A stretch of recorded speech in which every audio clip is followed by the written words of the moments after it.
الدين النصيحة قالوا لمن قال لله ولرسوله ولأئمة المسلمين وعامتهم صدق رسول الله صلى الله عليه وسلم يا سيدي يا رسول الله خذ بيدي قلت حيلتي يدركني والصلاة والسلام عليك يا سيدي يا رسول الله خذ بيدي قلت حيلتي يدركني اللهم صل على سيدنا محمد وعلى آله وصحبه وسلم كما تحب وترضى عدد ما تحب وترضى. ഏറ്റവും ബഹുമാനമുള്ള സാദാത്തുക്കൾ, ഉലമാക്കൾ, സുന്നത്ത് ജമാഅത്തിന്റെ കർമ്മധീരരായ പ്രവർത്തകർ, സഹോദരങ്ങളെ, സുഹൃത്തുക്കളെ,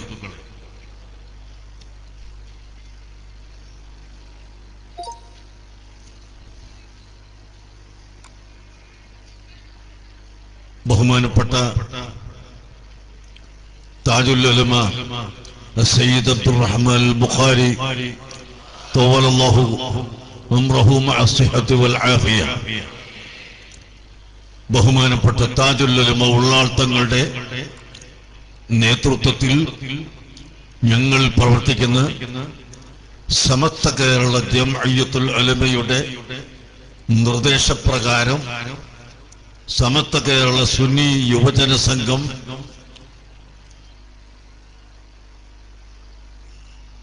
ജില്ലകൾ തോറും നടത്താൻ നിശ്ചയിച്ച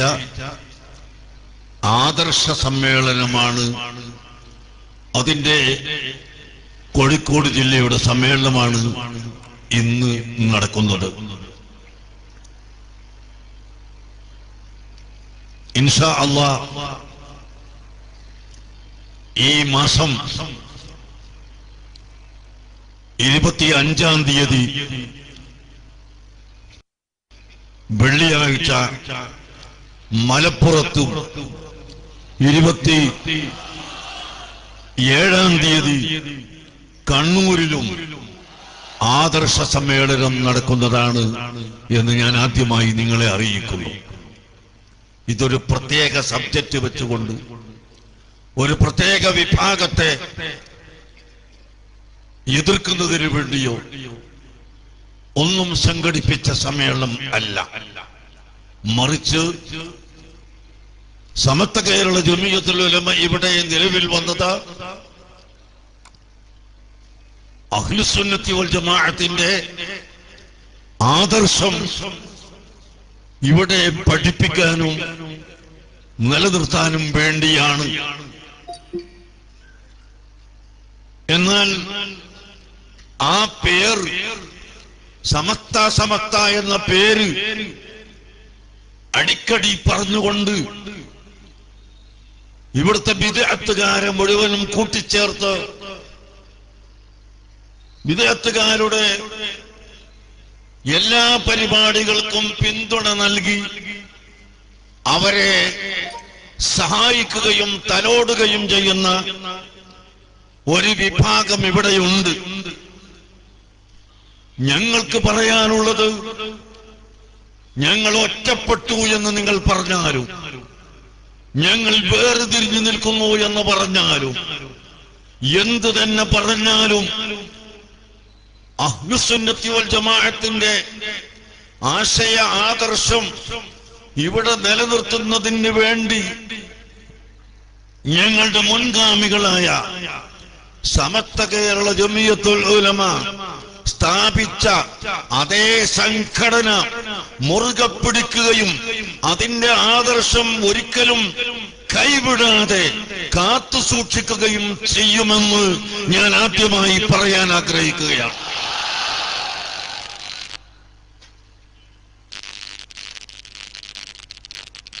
ഇവിടെ ഏതെങ്കിലും ഒരു രാഷ്ട്രീയ കക്ഷിക്ക് വേണ്ടിയോ രാഷ്ട്രീയ പാർട്ടിക്ക് വേണ്ടിയോ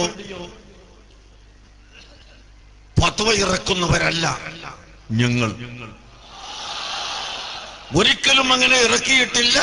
ഇൻഷാ അല്ലാഹ് ഖിയാമത്ത് നാൾ വരെ ഈ സംഘടന ഇതേ നിലയിൽ തന്നെ ഹക്ക് പറഞ്ഞുകൊണ്ട് നിൽക്കുകയും ചെയ്യും. യാതൊരു സംശയവും അതിന് വേണ്ട.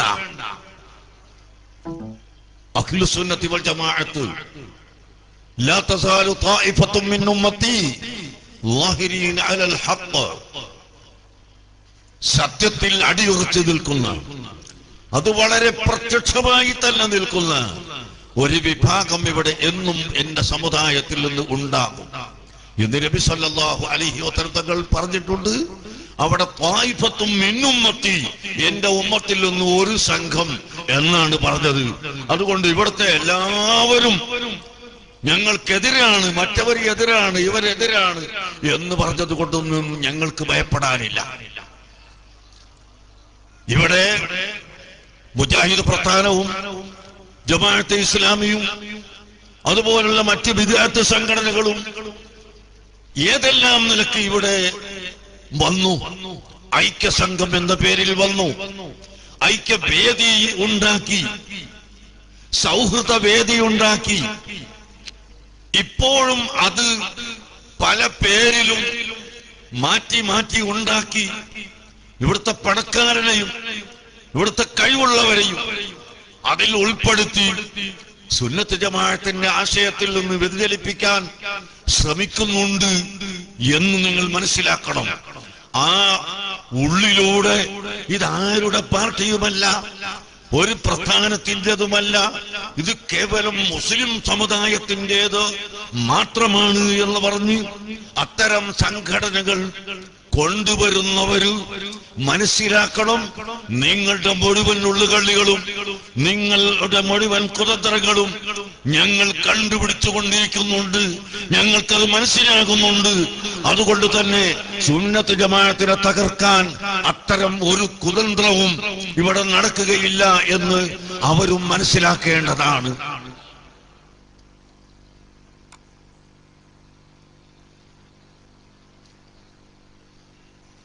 എന്തെല്ലാം ആഗോള പ്രശ്നങ്ങൾ ഇവിടെ പറയാനുണ്ട്, എന്തെല്ലാം പ്രശ്നങ്ങൾ ഇവിടെ പ്രവർത്തിക്കാനുണ്ട്. ലോകം മുഴുക്കെ ഇന്ന് ഭീകരതയെ ഭയപ്പെടുകയാണ്. ഭീകരവാദികളെ ഉന്മൂലനം ചെയ്യാൻ നിയമത്തിന്റെ ഉള്ളിൽ നിന്നുകൊണ്ട് അവരെ ഇല്ലായ്മ ചെയ്യാൻ എല്ലാ രാഷ്ട്രവും രാഷ്ട്രീയ പ്രവർത്തകരും നേതാക്കളും ചിന്തിച്ചുകൊണ്ടിരിക്കുന്നു. ആ സമയത്ത് ആഗോള അടിസ്ഥാനത്തിൽ നാം പരിശോധിക്കുമ്പോൾ ഭീകരശക്തികളുടെ പ്രവർത്തനം മുന്നേറുന്നുണ്ട്. അതിനെ തടസ്സപ്പെടുത്താൻ നാം എങ്ങനെ ചിന്തിക്കണം? ഇത് ഒന്നിച്ചിരുന്ന് ചിന്തിക്കേണ്ട സമയമല്ലേ ഇത്? മറുഭാഗത്ത് മുസ്ലിം സമുദായത്തെ മുഴുവനും ഭീകരന്മാരായി ചിത്രീകരിക്കാൻ ഒരു ഭാഗത്ത് നടപടികൾ തുടരുകയാണ്. ഇത് ചിന്തിക്കാൻ നമുക്ക് സമയം കണ്ടെത്തേണ്ടതില്ലേ?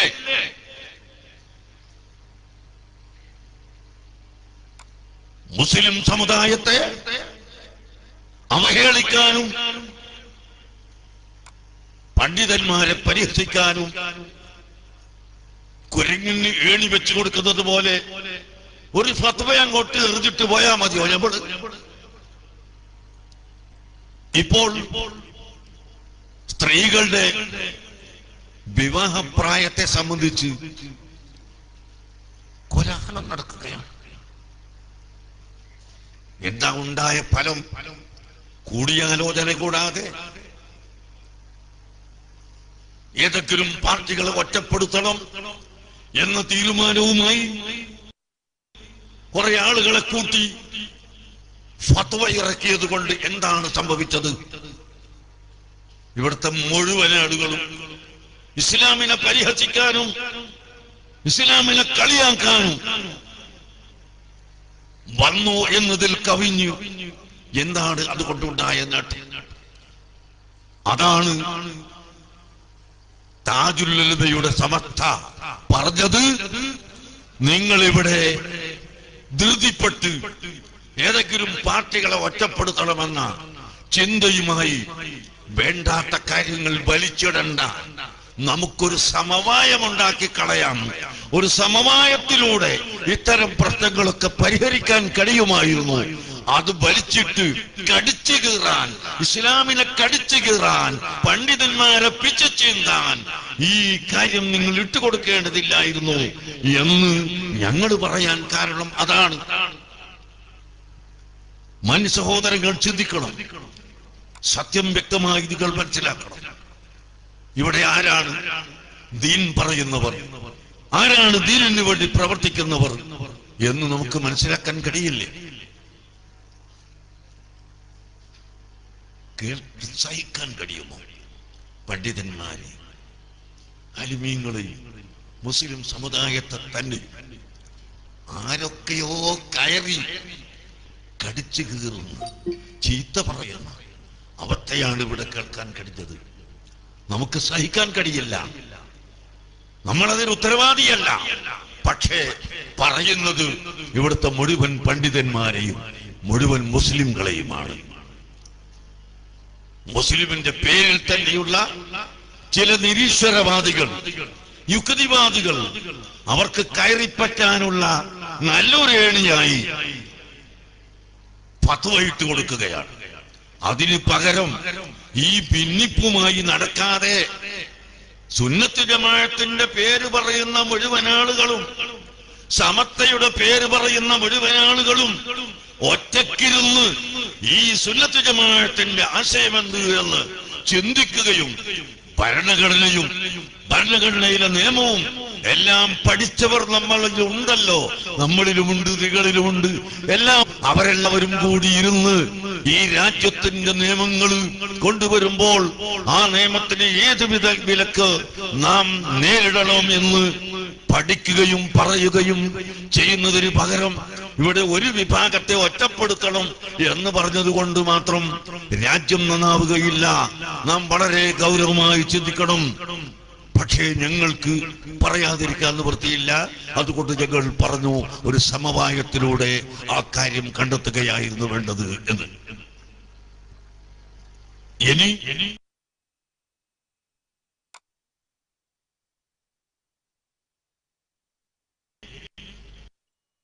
അവരുടെ ചർച്ചകളൊക്കെ കഴിയെ ഇൻഷാ അല്ലാഹ് ഇതിനേക്കാൾ കൂടുതൽ വ്യക്തമായി പറയാനുള്ള സമയം വന്നാൽ ആ സമയത്ത് ഞങ്ങൾ അത് പറയുകയും ചെയ്യും.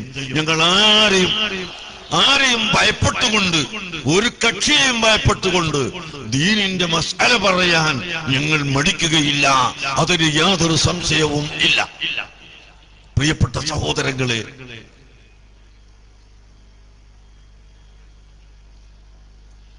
ഞാൻ നേരത്തെ പറഞ്ഞതുപോലെ ഇന്ന് നിന്ന് അമേരിക്കയിലേക്കും റഷ്യയിലേക്കും ചൈനയിലേക്കും അങ്ങോട്ട് മാത്രം പോകണ്ട. സിറിയയിലും ഈജിപ്തിലും ലോകത്തിന്റെ എല്ലാ ഭാഗത്തും കുഴപ്പങ്ങൾ നടക്കുകയാണ്. ആരാണ് ഈ കുഴപ്പങ്ങൾ ഉണ്ടാക്കിയത്? സലഫി ചിന്തക്കാരും ഇഖ്വാനുൽ മുസ്ലിമീൻ എന്ന് പറയുന്ന, ബ്രദർഹുഡ് എന്ന് പറയുന്ന, നമ്മുടെ നാട്ടിൽ ജമാഅത്തെ ഇസ്ലാമി എന്ന് പറയുന്ന ഈ വിഭാഗവും ഈ കക്ഷികളല്ലേ ഇന്ന് ലോകത്ത് നടക്കുന്ന മുഴുവൻ കുഴപ്പത്തിന്റെയും ഉത്തരവാദി എന്ന് നിങ്ങൾ ഗൗരവമായി ചിന്തിച്ചു നോക്കൂ. ഈജിപ്തിൽ നടന്ന കുഴപ്പം ആരാണ്? അവിടെ ബ്രദർഹുഡിന്റെ ആളുകൾ ആദ്യമായി നല്ല വഅദ് പറഞ്ഞു, നല്ല ഖുർആനും ഹദീസും ഓതി സംസാരിച്ചു. പാവപ്പെട്ട ജനങ്ങൾ ഇവർ നല്ലവരാണെന്ന് കരുതി വോട്ട് ചെയ്ത് ജയിപ്പിച്ചു.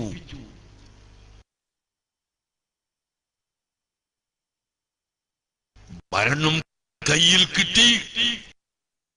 6 മാസത്തിനുള്ളിൽ കരണ്ടും മുഴുവൻ വരുമാനങ്ങളും പകുതിയിലധികവും ഇസ്രായേലിന് കൈമാറ്റം ചെയ്തു.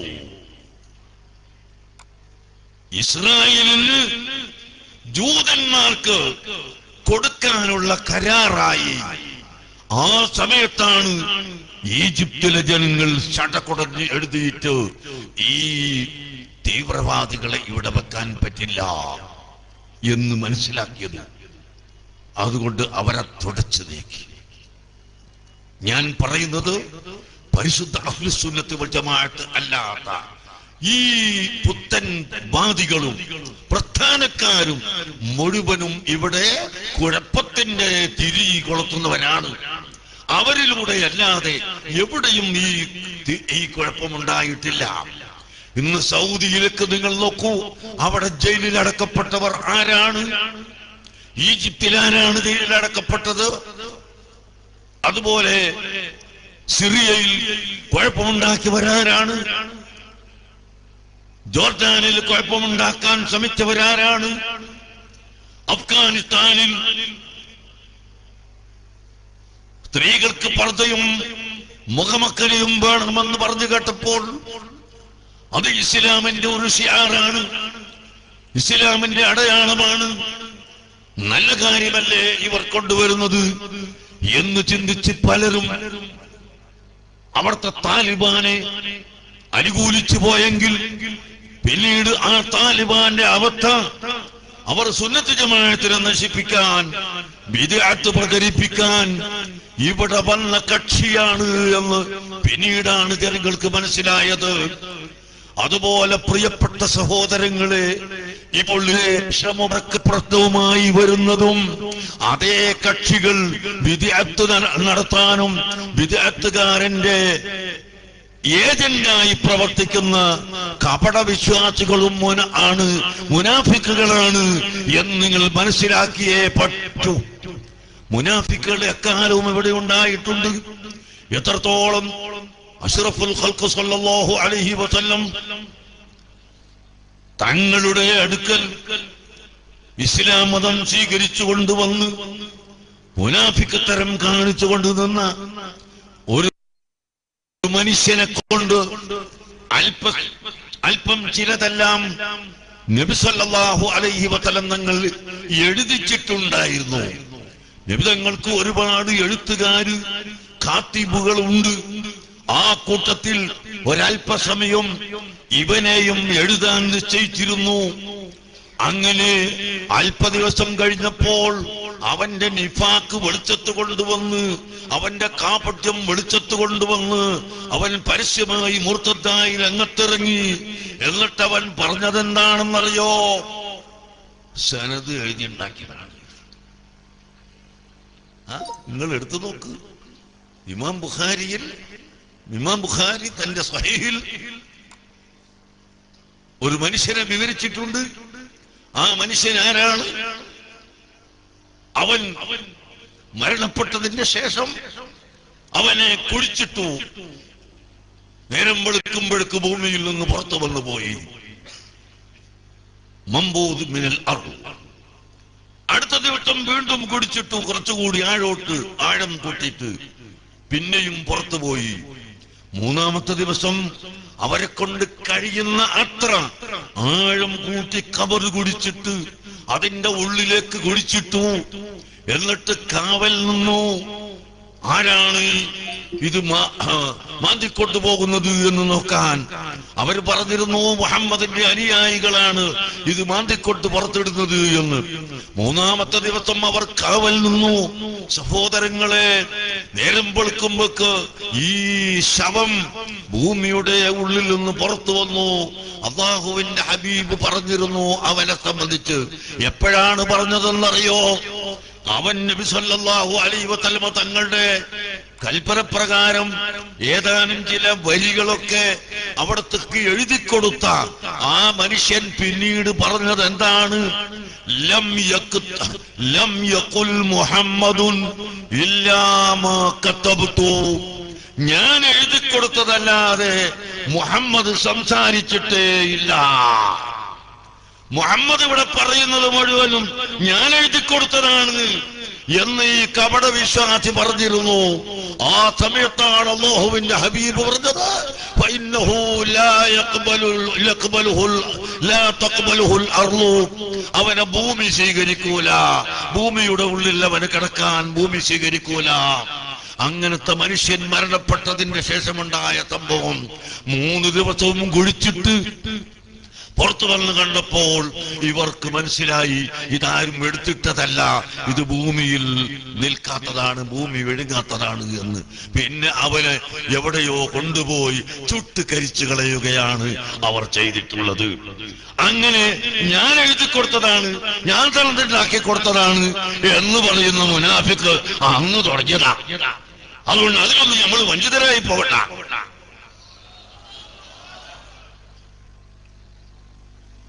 ആരെയെല്ലാം ചതിച്ചു. ഇവിടെ പണ്ഡിതന്മാരെ ചതിക്കാൻ വന്ന മുനാഫിക്കുകൾ ഏത് കാലവും ഉണ്ട്. ഇമാമുൽ ആസം അബൂ ഹനീഫത്തുൽ കൂഫി റളിയല്ലാഹു അൻഹു 4 മദ്ഹബിന്റെ ഇമാമുകളിൽ ഒന്നാമത്തെ ഇമാം, തലവനായ ഇമാം. ആ ഇമാമിന്റെ മദ്ഹബ് സ്വീകരിക്കുന്ന ലക്ഷോപിലക്ഷം ജനങ്ങൾ ഇന്നും ലോകത്തുണ്ട്. നമ്മുടെ ഇന്ത്യയിൽ തന്നെ കേരളവും തമിഴ്നാടിലെ ചില ഭാഗവും കൊങ്കിണിയിലെ ഭാഗവും ഇത് കഴിച്ചാൽ ബാക്കി ഇന്ത്യ രാജ്യത്തിലുള്ള ജനലക്ഷങ്ങൾ ഇമാം അബൂ ഹനീഫ റളിയല്ലാഹു അൻഹുവിന്റെ മദ്ഹബ് സ്വീകരിച്ച് നടക്കുന്നവരാണ്. ആ ഇമാം അബൂ ഹനീഫ റളിയല്ലാഹു അൻഹു മരണപ്പെട്ട ദിവസമാണ് ഇമാം ഷാഫി റളിയല്ലാഹു അൻഹു ജനിച്ചത്. പ്രിയപ്പെട്ട സഹോദരങ്ങളെ, എന്നിട്ട് ഇമാം ഷാഫി മിസ്റിലുണ്ടായിരുന്ന ദിവസം എല്ലാ ദിവസവും ഇമാം അബൂ ഹനീഫയെ സിയാറത്ത് ചെയ്യാൻ പോകും, ദിവസവും പോകും. എന്ന് മാത്രമല്ല, ഇമാം ഷാഫി തങ്ങൾ പറയുന്നു, എനിക്ക് വല്ല വിഷമവും വന്നാൽ, കൂടുതൽ വല്ല വിഷമങ്ങളും സംഭവിച്ചാൽ ഞാൻ 2 റക്അത്ത് നിസ്കരിച്ച് ഉടനെ തന്നെ ഇമാം അബൂ ഹനീഫയുടെ ഖബറിന്റെ അടുത്ത് പോകും. അവിടെ വെച്ച് ഖബർ സിയാറത്ത് ചെയ്ത് ഞാൻ ദുആ ചെയ്യും. എന്നാൽ എന്റെ ഹാജത്ത് വീട്ടിയിട്ടല്ലാതെ ഞാൻ അവിടുന്ന് മടങ്ങിയിട്ടില്ലെന്ന് ലോകപ്രശസ്തനായ ഇമാം ഷാഫിഈ റളിയല്ലാഹു അൻഹു പറയുന്നു. അത്രയും വലിയ പ്രഗൽഭരായ ഇമാമുൽ ആസം അബൂ ഹനീഫ തങ്ങൾക്കെതിരായി ഇവിടെ അദ്ദേഹം ഇസ്ലാമിന്റെ പുറത്താണെന്ന് പറയുന്ന ആളുകൾ ഉണ്ടെന്ന് രേഖപ്പെടുത്തി ഞങ്ങളിടയിൽ ഭിന്നിപ്പുണ്ടാക്കുന്നത് പോലെ അയാൾ അങ്ങനെ പറഞ്ഞു, ഇയാൾ ഇങ്ങനെ പറഞ്ഞു എന്ന് പറഞ്ഞിട്ട് 100 പണ്ഡിതന്മാർ ഇമാം അബൂ ഹനീഫക്കെതിരായി പറഞ്ഞിട്ടുണ്ടെന്നും ഇമാം അബൂ ഹനീഫ ഇസ്ലാമിൽ നിന്ന് വ്യതിചലിച്ചു പോയ ആളാണ് എന്ന് ഈ പണ്ഡിതന്മാരൊക്കെ രേഖപ്പെടുത്തിയിട്ടുണ്ടെന്ന് പറഞ്ഞ് ബഹുമാനപ്പെട്ട അഹ്മദ് ഇബ്നു ഹംബൽ റളിയല്ലാഹു അൻഹുവിന്റെ മകന്റെ പേരിൽ ഒരു ഗ്രന്ഥം തന്നെ കിതാബു സുന്നത്ത് എന്ന് പേര് വെച്ചുകൊണ്ട് ഒരു ഗ്രന്ഥം തന്നെ ശത്രുക്കൾ എഴുതിയിട്ടുണ്ട്. സുഹൃത്തുക്കളെ, യഥാർത്ഥത്തിൽ ഇമാം അബൂ ഹനീഫ